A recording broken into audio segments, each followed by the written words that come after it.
Hello everyone, it's Dr. Garner here.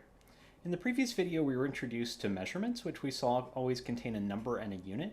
So right here I want to take a closer look at the units that we use to describe the scale of measured values. So in this course we're going to primarily use the metric system. So I want to introduce the common base units that are used in the metric system, as well as prefixes that are used to modify their sizes. So the metric system is based on a common set of base units. These are things that measure length, mass, time, amount of a substance, and temperature. There are a couple of other base units as well that we won't see in this course, so I didn't include those here. The base unit for length is the meter. The base unit for mass is the kilogram. The base unit for time is the second. The base unit for the amount of a substance is the mole, which we'll learn a little bit more about next week. The base unit for temperature is Kelvin, although you'll commonly see degrees C or Celsius used primarily in this course, although we will see Kelvin a bit later. All right, so these metric units, they can be modified by using a prefix as well. So we can place a symbol in front of each unit to change its size. So there are a number of common metric prefixes that you need to be familiar with that are going to come up fairly routinely in this course, and those are all listed here.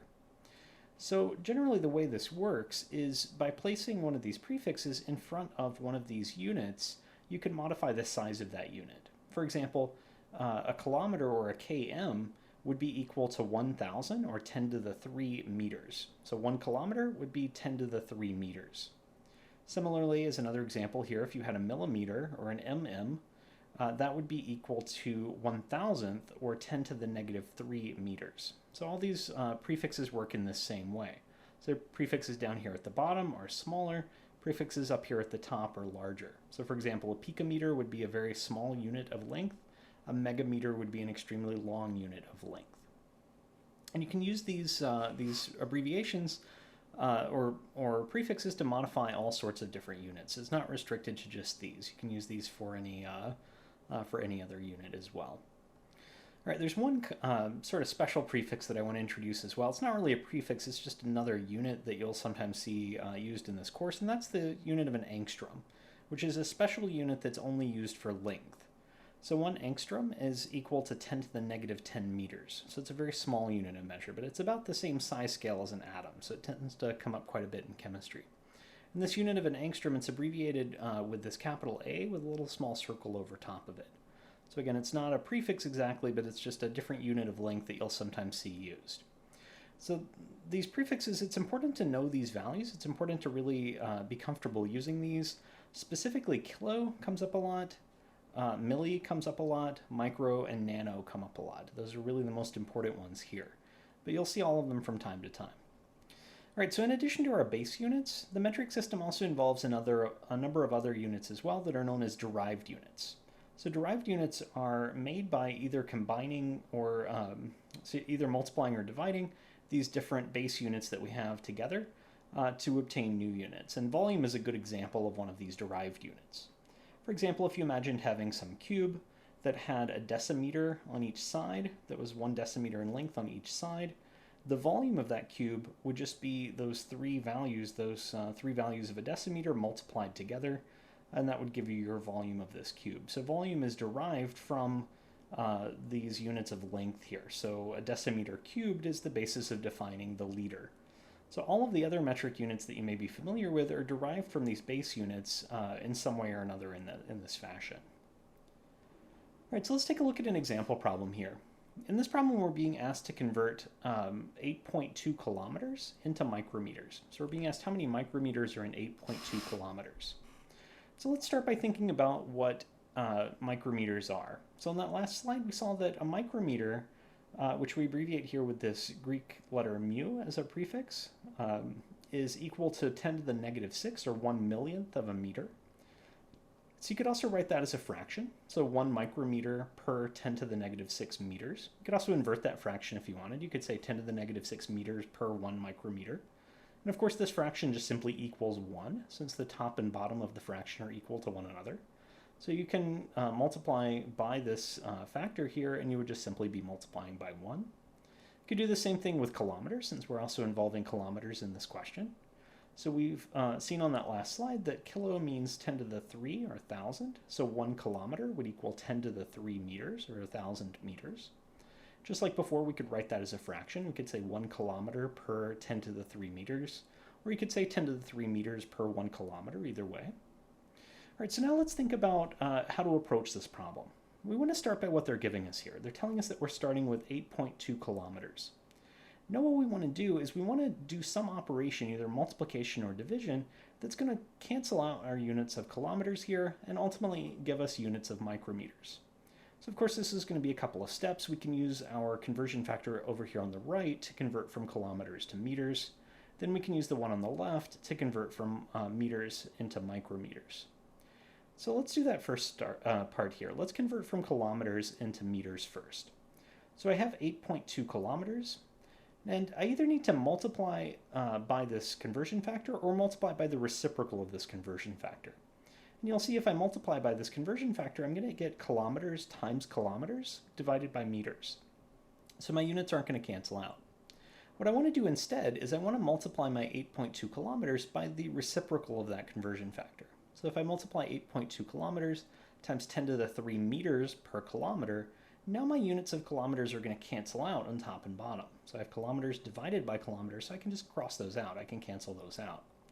And the units that remain are just my units of meters here. So when I work at the math here and get 8.2 times 10 to the 3 meters, I've now converted my kilometers into meters. And this value makes sense, right? We know that a kilometer is a bigger unit than a meter. So if I have about 8 kilometers, I should end up with a much bigger number of meters, since there are a lot of meters in 1 kilometer. And that's what I've gotten here. I have over 1,000 meters in our 8.2 kilometers that we started with. All right, now I want to take my value that I have here in meters and use my other conversion factor to convert that into units of micrometers. You'll see here, if I just multiply by the conversion factor that I have up here, my units are going to cancel out appropriately. So if I have 8.2 times 10 to the 3 meters times 1 micrometer per 10 to the negative 6 meters, that's going to allow my units of meters to cancel out. I have meters I'm multiplying meters by 1 over meters, so meters are going to cancel out. I'm going to be left here with units of micrometers in my answer. So I end up with 8.2 times 10 to the 9 micrometers is my answer here. All right, whenever you do these unit conversions, it's a good idea just to step back and make sure that your answer makes sense. So again, we know that micrometers are a very small unit, so there should be a whole lot of them in a kilometer, because a kilometer is a pretty big unit, so there should be a whole lot of micrometers in my measurement here of 8.2 kilometers. So this is consistent with what I got here. The other bit of advice I would have here is just pay careful attention to your units. If you're trying to convert between units, see what you need to do to make the units cancel out. So what you're trying to do is either multiply or divide by your conversion factor such that the units that you start with cancel out and that you end up with the units that you want to end up with. All right, I also want to take a moment here to think about sig figs that are involved in these calculations. So these conversion factors that we're using here, these are precise values. So you should think of them as having an infinite number of significant figures. So in other words, your conversion factor of 10 to the whatever that value might be is not going to affect the number of sig figs that you keep in your answer. So we started out with 2 sig figs here because that's what they told us in the problem. So my answer should also end up with 2 significant figures. Now let's try out a practice problem here. Again, I suggest that you pause the video when we do these practice problems to try them out on your own first. Once you're finished with the problem or get stuck on it, then unpause the video and take a look at the solution. All right, so in this problem we're being asked how many angstroms are in 3.15 miles. And we're given this conversion here in which 1 mile equals 1,609.34 meters. All right, so we know a couple of things here. We've seen a couple slides ago that 1 angstrom is equal to 10 to the negative 10 meters. So we have that conversion factor now where we can think of 1 angstrom per 10 to the negative 10 meters. So you could write that as a fraction. We also have our other conversion factor that they give us in the problem is that 1 mile equals 1,609.34 meters. So we could write that as a fraction as well, 1 mile per 1,609.34 meters. All right, now I want to take the value that they're giving me here, this 3.15 miles, and I want to use these 2 conversion factors in order to convert from miles into meters first, and then from meters into angstroms to give me my answer. All right, so if I am starting with miles, I need to multiply by the reciprocal of my conversion factor as I have it written here. So I want to take my 3.15 miles and multiply by 1,609.34 meters per mile.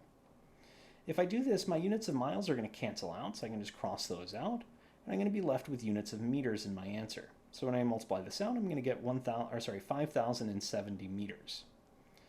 All right, I can now take that value that I just calculated, the 5,070 meters, and use my other conversion factor to convert from meters into angstroms. All right, so my other conversion factor tells me that there's 1 angstrom per 10 to the negative 10 meters. So I can just multiply by that fraction. If I do that, I'm going to have meters divided by meters, so meters are going to cancel out, and I'm going to be left just with units of angstroms. So in my answer, I'm going to end up with, when I work out the math, 5.07 times 10 to the 13 angstroms. And again, this makes sense. A mile is a pretty long unit of distance. Angstroms an extremely small unit of distance. So I should get a whole lot of angstroms adding up to just a couple of miles. And that's what I got in my answer here. So this comes out to choice B, 5.07 times 10 to the 13 angstroms. All right, let's try out another practice problem. The next couple of problems that we're going to do, they don't involve just simply converting between two metric units. Instead, we're using ratios between different units to convert from one measured quantity to another. So for example, in this case, we're given information about the volume of a substance, and we're using a density for that substance to relate the volume to its mass. All right, so again, I would suggest taking a moment to work through this problem, pause the video, and if you get stuck or when you get finished, go ahead and unpause and watch the solution. All right, so in this problem, we're being told that the most dense chemical element is osmium, and we're given a density for osmium. We're told that it has a density of 22.59 grams per milliliter. We're told that by comparison, iron is much less dense and only has a density of 7.874 grams per milliliter. And we're being asked what the difference in mass would be between a 250 milliliter block of osmium and a 250 milliliter block of iron. All right, so we can calculate this difference by first using the volumes of each block and the density of the metal to convert into a mass for that block of metal. Once we have the masses for both blocks of metal, we can just subtract them to find the difference in mass. So let's start with the osmium. Let's find the mass of the osmium block first. So first of all, they tell us that the osmium block has a volume of 250 milliliters. We're also given that it has a density of 22.59 grams per milliliter. So if I multiply those two values together, my volume in milliliters times my density in grams per milliliter, it's going to cause my units of milliliters to cancel out because I have milliliters divided by milliliters, so those will divide out. So I can just cross those out, and when I multiply these values together, I'm going to end up with a unit of grams in my answer. So my 250 milliliter block of osmium would have a mass of 5,647.5 grams. The next step would be to do the same thing for the iron. And I should go ahead and point out that that value should be rounded off to two significant figures, since my volume of 250 milliliters had two significant figures in it. I'll wait to round until the end of the problem, though. All right, so the next step would be to find the mass of the iron, and that's going to work the same way. We have 250 milliliters of iron. We're told that that's the volume of this block of iron. And we'll do the same thing. We'll multiply that volume times the density of 7.874 grams per milliliter. Just like before, I have milliliters divided by milliliters, so those units are going to cancel out. And I'm going to end up with units of grams in my answer. Just like before, I would round that off to two significant figures because the volume that I'm given has two sig figs in it. Again, I'll wait and do that until the end of the problem, though. So now that I know the mass of both blocks of both blocks of metal, I can just simply subtract those two values from each other. So I can take my mass of osmium, the 5,647.5 grams, and subtract the mass of the iron, the 1,968.5 grams. That's going to give me a difference of 3,679 grams. So if I want to think about where to round this now, if I look at the values that were involved in this operation, both of them should have been rounded to two sig figs. So if I were to round 5,647.5 to two sig figs, its last sig fig would be the 6 here in the hundreds place. Same thing with the iron. Its last sig fig would be the 9 here, which would get rounded up, but it would still be in the hundreds place. Its last sig fig would be in the hundreds place. So since both of these values involved in the operation had their last sig fig in the hundreds place, that means that I need to round my answer to the nearest hundred as well. So if I round my answer, I'm going to get 3,700 grams. Again, rounded to the nearest hundred, which gives me 700 there. All right, so if I compare that to my answer choices, that's going to be choice D here. All right, let's try out another problem. Again, I suggest taking a moment to pause the video and work through the problem on your own first. If you get stuck or when you get done, go ahead and unpause the video and we'll take a look at it together. All right, so we're told here that a certain fuel releases 56 kilojoules of heat. So a joule is just a unit of energy. So this is a way of measuring the amount of heat that's being released as this material burns. Again, you can apply any of these metric prefixes here just like you would to any other units. All right, so we have this fuel that's releasing 56 kilojoules of heat per 100 grams of fuel that's burned. And then we're asked how much fuel we would need to burn in order to release 0.25 joules of heat. All right, so the first thing I would do is think about what they gave you here as just a ratio. So let's write what we're given as a ratio. So it's 56 kilojoules of heat released per 100 grams of fuel burned. All right, so we can use that as a conversion factor. We can use that as a conversion factor to convert our 0.25 joules into units of grams, just like we did with density and volume in that last example problem. All right, so of course we're given units of joules here, but our conversion factor has units of kilojoules. So the next step would be to take my 0.25 joules and convert that into units of kilojoules. Again, we know that this prefix kilo means 1,000, so 1 kilojoule would be equal to 1,000 joules. And of course, we could write that as a ratio, 1 kilojoule per 1,000 joules, or you could think of it as the reciprocal of that, 1,000 joules per 1 kilojoule. All right, so now let's take a look at the value that we're starting with here, the 0.25 joules. I want to use that conversion factor that I just put together in order to convert from joules into kilojoules. So of course, if I multiply 0.25 joules times 1 kilojoule per 1,000 joules, that's going to allow me to cancel out my units. I have joules divided by joules, so those units are going to cancel out. I'm going to be left with units of kilojoules when I work out the math here. So I end up with 0.00025 kilojoules. All right, so now that I have my energy expressed in units of kilojoules, I can use my other conversion factor, the 56 kilojoules per 100 grams, to convert from units of kilojoules into units of grams. So again, I have 0.0025 kilojoules. I'm going to need to multiply by the reciprocal of that conversion factor in order to cancel out my units of kilojoules. So let's do that. So 0.00025 kilojoules times 100 grams per 56 kilojoules. Kilojoules divided by kilojoules, so that's going to cancel out, and I'm going to be left just with units of grams in my answer. If I work out the math here, I'm going to end up with 0.000446 grams.